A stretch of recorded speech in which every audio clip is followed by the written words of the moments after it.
Hello students, कैसे हो सारे आज हम बात करने वाले हैं एक और ट्रिपल आईटी ग्वालियर के बारे में जिसका हाईएस्ट पैकेज 1.9 सीआर था। ठीक है, तो शुरू करते हैं। मेक श्योर अगर आपको कोई भी दिक्कत आ रही है काउंसलिंग और अगर आप काउंसलिंग हमसे करवाना चाहते हैं तो आप मेरी ईमेल पर मुझे कांटेक्ट कर सकते हैं। साथ में आप लोगों के लिए जल्दी हुए फॉर्म लेके आऊंगा जिसके थ्रू आप अपनी काउंसलिंग करवा सकते हैं। और काउंसलिंग में क्या क्या गलती नहीं करनी है, एक एक स्टेप के बारे में पूरी इन्फॉर्मेशन आप तक पहुंच जाए, इसके लिए चैनल को सब्सक्राइब जरूर करें और अपने सभी दोस्तों तक शेयर जरूर कर देना।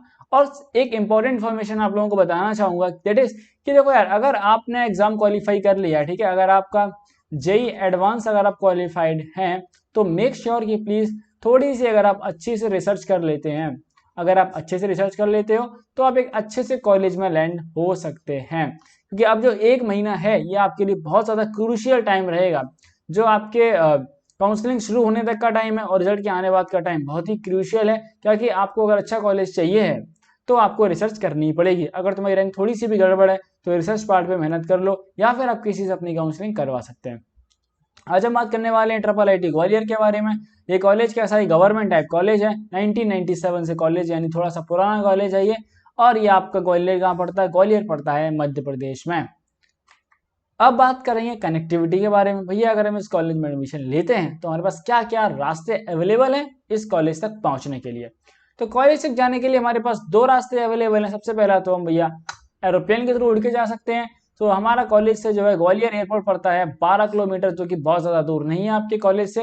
एंड रेलवे स्टेशन तो सबसे करीब पड़ेगा आपको, दैट इज ग्वालियर जंक्शन, जो कि सिर्फ और सिर्फ आपका 5 किलोमीटर दूर है आपके कॉलेज से। नेक्स्ट है कैंपस फैसिलिटीज की बात करते हैं। भैया कैंपस में हमको क्या क्या फैसिलिटी मिलने वाली, तो देखो कैंपस में आपको बैंक मिलेगा। बैंक तो ऑन एवरेज हर कॉलेज के अंदर होता है। लाइब्रेरी भी आपको मिल जाएगी, आप पढ़ने का कभी मन करे तो लाइब्रेरी चले जाना। कुछ खाने पीने का मन तो तुम्हारा जरूर करेगा तो कैंटीन की सुविधा भी अवेलेबल है। उसके बाद तुम रहोगे कहाँ, तो उसके लिए फिर बॉयज हॉस्टल है। ठीक है, अब गर्ल्स रहेंगे तो गर्ल्स के लिए भी हॉस्टल रहेगा, गर्ल्स हॉस्टल भी अवेलेबल है। स्पोर्ट्स फैसिलिटी भी अवेलेबल है एंड ऑल्सो मेडिकल फैसिलिटी भी अवेलेबल कराई गई है। नेक्स्ट इज रैंकिंग की बात कर लेते हैं। इस कॉलेज को कौन कौन सी रैंकिंग मिली हुई है, दैट इज इस कॉलेज की अगर हम बात करें तो इसके पास एनआरआईएफ की जो रैंकिंग है, एनआरआईएफ के अंदर इसको 88 रैंक दिया गया है। दैट इज बिल्कुल लेटेस्ट रैंकिंग, अभी 2023 की जो रैंकिंग आई है उसके अंदर। और इसको ARIIA पब्लिक इंस्टीट्यूशन के द्वारा इसको 11 से 25 के बीच, 11 से 25 रैंकिंग प्रोवाइड करी गई है। And then the week west technical universities ranking निकालता है, दैट इज 2020 में इसको 32 रैंक किया गया था। तो अगर हम बात करें एनआरएफ में भी इसकी काफी अच्छी रैंकिंग है, टॉप 100 इंजीनियरिंग कॉलेज के अंदर ये आता है। अब बात करें हम भैया इसमें किस किस तरीके से हम एडमिशन ले सकते हैं। सो हमारे पास सबसे पहला तरीका है कि आपका जो है one needs to take JEE Mains exam, JEE Main exam and इधर सिक्योर एटलीस्ट, ठीक है, वही वाली बात है कि आपका मेंस एग्जाम होना चाहिए और आपके 75% से ऊपर नंबर होने चाहिए क्लास 12th में।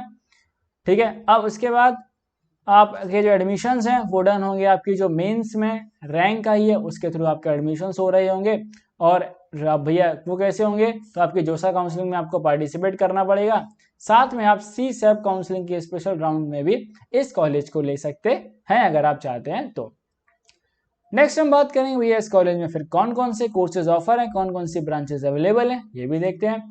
दैट इज सबसे पहले हमारे पास बीटेक अवेलेबल है। बीटेक में 4 इयर्स की बीटेक है जिसमें सिर्फ एक ही ब्रांच अवेलेबल है, दैट इज हमारे पास सीएसई। सीएसई मतलब कंप्यूटर साइंस एंड इंजीनियरिंग, जो कि सबसे ज्यादा डिमांड में रहती है। Next is integrated BTech plus MTech, yes, या एमबीए, यानी कि आप बीटेक प्लस एमटेक या फिर बीटेक प्लस एमबीए भी कर सकते हैं अगर आप करना चाहते हैं तो इंटीग्रेटेड बीटेक जो है वो आप आईटी से कर सकते हैं, ठीक है, आईटी ब्रांच है। And integrated MTech that is वो भी आईटी से होगा आपका। एंड देन फिर दूसरा कोर्स आपके पास अवेलेबल है, that is integrated BTech, IT branch से, एंड अगर आप चाहें बीटेक प्लस एमबीए भी कर सकते हैं। अब हम बात करेंगे भैया इस कॉलेज में सीट्स कितनी अवेलेबल हैं ब्रांच वाइज, देखते हैं।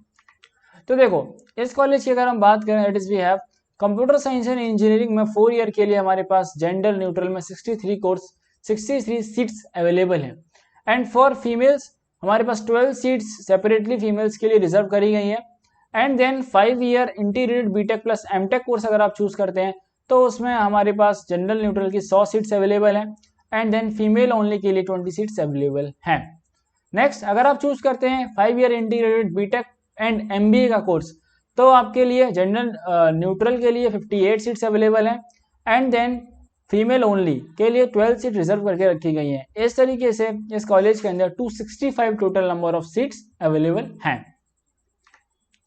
नेक्स्ट हम बात करेंगे कट ऑफ के बारे में, इसका ओपनिंग रैंक क्लोजिंग रैंक क्या होती है। सो पिछले ईयर के राउंड 6 के डेटा के according we can see that कि कंप्यूटर साइंस की जो ओपनिंग हुई थी, कंप्यूटर साइंस की ओपनिंग हुई थी आपकी 5158 पे, ठीक है, न्यूट्रल के लिए, एंड 6763 पे आपकी क्लोज हो गई थी। फीमेल ओनली की बात करें तो 9546 पर आपका ओपन हुआ था, एंड 11000 तक ये रैंक गई थी, ऑलमोस्ट 12000 तक गया था। अगर आप इंटीग्रेटेड कोर्स चूज करते हैं तो उसमें आपका 6932 तक आपका ओपन हुआ था, ठीक है, और ये क्लोज हो गया था आपका 11151 तक। एंड फीमेल ओनली बात करें तो 12517 से आपका ओपन हुआ था, एंड देन 16910 तक आपका ये क्लोज हुआ था। And then 5 years integrated BTech and MBA अगर आप कोर्स चूज करते हैं तो उसमें अगर हम बात करें, आपका ओपनिंग रैंक जो है वो 11206 से आपका ओपन होगा जनरल न्यूट्रल के लिए, एंड 13731 पे आपका क्लोज हो जाएगा। एंड देन इसके बाद हम बात करें इंटीग्रेटेड बीटेक एंड एमबीए के बारे में, दैट इज 15,614 पर आपका ओपन हुआ था, एंड क्लोज हुआ था ये 20,093 पर। अब बात कर लेते हैं सबसे इंपॉर्टेंट चीज, दैट इज इस कॉलेज का फीस स्ट्रक्चर क्या है, कितना मोटा पैसा आपको खर्चना पड़ सकता है। सबसे पहले बात करेंगे इंस्टीट्यूट फीस के बारे में। तो इंस्टीट्यूट फीस में जो है आपको कॉशन मनी देना पड़ेगा। कॉशन मनी बेटा आपका वन टाइम लगता है, जो कि रिफंडेबल है, आप वापस जरूर ले लीजिएगा जब वापस आए तो। सबसे पहले आपके 10,000 रुपये खर्च होंगे कॉशन मनी के टाइम पर। एक वन टाइम फीस ली जा रही है जो कि आपकी 16,750 रुपये है। एंड देन ट्यूशन फीस जो है दैट वो आपकी हर सेमेस्टर लगेगी, तो 65,000 आपको हर सेमेस्टर देने पड़ेंगे। तो इंजीनियरिंग में आपके 8 सेमेस्टर होते हैं बीटेक के अंदर, तो इसको 8 से मल्टीप्लाई आप कर लेना अगर आप ओवरऑल फीस कैलकुलेट करना चाहते हैं तो। अदर फीस जो आपको हर सेमेस्टर लगेगी तो वो भी आपके 8 से मल्टीप्लाई कर लीजिएगा, that is 8,000 and that is 65,000, तो इसको भी 8 से मल्टीप्लाई कर लेना। यानी कि जब आप एडमिशन लेने जाओगे तो इंस्टीट्यूट फीस जो है वो आपको 1 लाख रुपीज जमा करने रहेंगे। कितने? 1 लाख रुपए आपको जमा करने रहेंगे उस टाइम पर। अब बात करते हैं हॉस्टल फीस। तो हॉस्टल फीस देखो कितनी आपसे लगने वाली है। हॉस्टल की आपको जो कॉशन मनी है वो आपको देनी पड़ेगी, दैट इज 2500 रुपये, ठीक है। अब देखो गवर्नमेंट कॉलेज है तो आपकी ये हॉस्टल की कॉशन मनी कम है। एंड वन टाइम फीस जो आपको पे करना रहेगा दैट इज 500 रुपये रहेगा, और ये रिफंडेबल नहीं है, ये बात ध्यान रखना। हॉस्टल के जो चार्जेस रहेंगे वो आपके पर सेमेस्टर, ठीक है, पर सेमेस्टर मतलब एक सेमेस्टर आपका लगभग 6 महीने का होता है। तो अगर हम इसको 6 महीने से डिवाइड करते हैं तो आपका लगभग ये पड़ जाता है 2K पर मंथ, ठीक है, आपका 2,000 रुपये पर महीना आपसे लिया जा रहा है। और अगर आप पूरे ईयर की अपने पूरे कोर्स की जो फीस कैलकुलेट करना चाहते हैं तो इसको मल्टीप्लाई बाई 8 कर देना। एंड हॉस्टल की जो मैथ्स फीस है वो आपसे ली जा रही है 14,000 आपसे मैथ्स की फीस ली जा रही है, मतलब आप इसको भी जो है डिवाइड बाई 6 करके पर मंथ की कॉस्ट निकाल सकते हैं। एंड आप पूरे कोर्स की फीस निकालना चाहते हैं तो इसको भी मल्टीप्लाई बाई 8 कर दीजिएगा। बट जब आप अपना एडमिशन लेने जाएंगे तो 20,500 आपके यहाँ हो गए और इंस्टीट्यूट फीस आपके 1 लाख हो गए, तो ऑन एन एवरेज आपको 1.3 लाख रुपीज जो है वो अपने कॉलेज में जमा कराने पड़ जाएंगे जब आप अपनी फीस लेने जाएंगे। सॉरी, फीस क्यों लेने जाएंगे, आप जब एडमिशन लेने जाएंगे। अब फीस बिहेवियर की बात करते हैं, दैट इज देखो अब क्या जितने भी SC स्टूडेंट्स हैं, SC एंड ST स्टूडेंट्स हैं, these are exempted from payment of tuition fees. यानी कि आपको कोई ट्यूशन फीस पे करने की जरूरत नहीं है, आपको सिर्फ जो है यहाँ पर सिर्फ अपनी हॉस्टल फीस पे करनी रहेगी, दैट इज 30,000 जो आपकी हॉस्टल फीस थी, ओके। ऑल्दो अब देखो 30,000 नहीं आपका, सॉरी, जो इसमें से ट्यूशन फीस आपको सिर्फ एग्जाम करी है, मतलब कि यहाँ पर जो आपकी फीस थी आपको सिर्फ ये वाली फीस पे नहीं करनी है, ठीक है, बाकी आपको सारे ये वाले चार्जेस आपको देने रहेंगे, ये वन टाइम फीस भी आपको देनी है और कॉशन मनी भी आपको पे करनी रहेगी, ओके। एंड नेक्स्ट प्लेसमेंट्स की अगर हम इस कॉलेज की बात करें तो देखो अगर मैं इस ईयर का डेटा मुझे मिला था, दैट वाज 2023 का जो डेटा है, हाईएस्ट पैकेज जो ऑफर किया गया था डोमेस्टिक दैट वाज 65 LPA, ठीक है, 65 LPA बहुत अच्छा ऑफर है। एंड एवरेज की भी अगर हम बात करेंगे इस कॉलेज का तो average package that is 24 lakh average package है। अब तुम कहोगे भैया ये जो आपने इस पे लगाया हुआ था ये क्या था, तो बेटा ये पिछली year that was highest CTC था, दैट वाज 1.95 करोड़ जो कि एक बच्चे को मिला हुआ था। अब हम बात करेंगे रिक्रूटर्स के बारे में, कौन कौन सी कंपनियां इस कॉलेज में आती है। दैट वी हैव, देखो लिस्ट है यहाँ पर आप देख सकते हैं। गूगल जैसी कंपनी इस कॉलेज से रिक्रूट करने आती है, तो आप समझ सकते हैं कॉलेज कितना अच्छा है। And then we have Dell आता है यहाँ पर, ठीक है, D Shaw's, EXL services, and then media.net, Scaler, Slice, TCS, Western Digital. तो ये सारी कंपनीज जो है वो आपके इस कॉलेज में रिक्रूट करने के लिए आती हैं।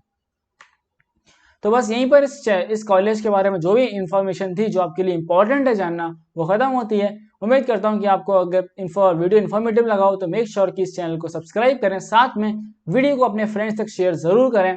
और बताइए आपको अगला कॉलेज रिव्यू किस कॉलेज का चाहिए, वो कमेंट्स करके जरूर बताइएगा।